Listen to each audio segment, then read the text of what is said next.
Super Mario Brothers 3. What do you want to say about this? Voted constantly and consistently one of the best games of all time. I mean, holy moly, man. So typically when you buy a Super Famicom game, be careful. These games are old, man. This is 34 years old, 1988.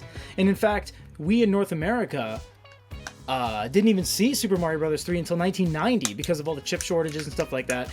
This game came out in 88 in Japan, and the NTSC version for Super Nintendo came out in 1990. I think February or something like that. Oh man, look at that. All things considered, that's not bad. Not only is it rare enough to find one with a box, one that actually has 6 or 5 out of 6 sides intact. That's amazing. The corner's been smashed, so it's been dropped at some point. But overall, you know what? This hasn't been sitting in a window, which I very much appreciate. A lot of the time, these sit in the window because they want to draw you in. But when it sits in the window and you are facing the side of the sun, you get this weird discoloration, so it ends up just being pink and green and washed out. That's not the case here. Unfortunately, this one side is a little bit smashazoid. Oh, and you can see the tab is like permanently down, and I just realized there's no tray.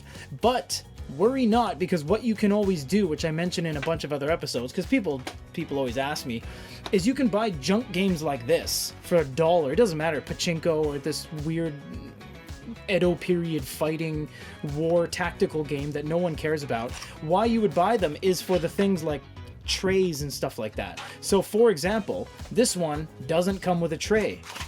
There's no tray in here.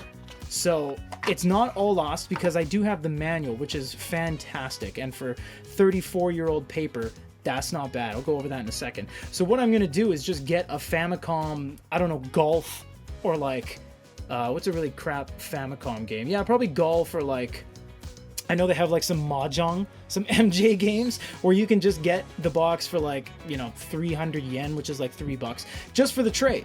And the trays aren't game specific, so I will now have the tray and I can put that in here. What I like about these older games, at some places like Hard Off, they'll put plastic in it. And I really like that, because when you have games that are 34 years old, you don't want them sitting completely exposed. They're not completely exposed because they're not exposed to the elements, because it is in the box, but you will still get moisture and stuff like that if you don't wrap it in plastic. Everything from these game shops, unless it's considered junk, is tested, so we know it works and everything like that. This is really cool, just holding this in your hand. It is a little bit different than what we experienced in North America. NES, or Nintendo Entertainment System games, are even bigger than this. They're these square, flat, gigantic like microwave dinner sheets that we put into the Nintendo Entertainment System and push down. They weren't top load like the old school Famicom.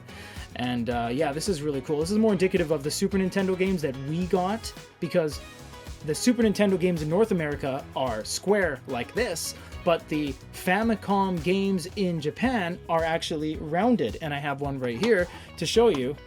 They're rounded. Oops, they're rounded off. See, this is just some junk Gradius game that came in a bundle, and you can see it's weathered to hell. But you can always just open this and just put a new back panel on, because the back is not the same as the front of the game, so you can actually swap them around. But anyways, let's look at the manual. This is great. Oh my god, nostalgia at its finest. Remember those little note blocks that make you jump really high if you bounce off of them?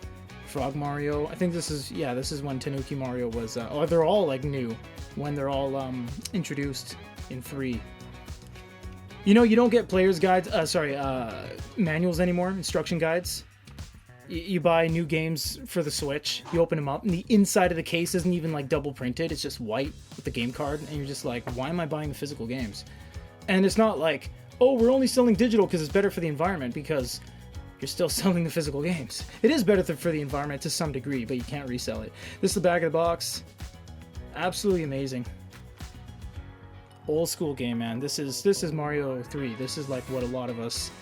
I mean, I started with Nintendo Entertainment System. I started with Pong, actually, from Radio Shack. That was a little bit before everyone's time, but for the most part, a lot of people started with this game, man. This is like one of the greats. This or Doki Doki Panic, Super Mario Bros. 2, when you had Luigi, Peach, Toad, or Kinopio, and Mario, and you're jumping around, but it's really that game that they based it off of, which is a Japanese game, and Mario Brothers 2 was Mario Brothers Lost World because it was too hard, blah, blah, blah. Look at the game historian if you want to find all that out. But yeah, this is everything comes in the box on Mario 3. Should get a game tray, but don't worry, you can always grab that after. That's it, guys.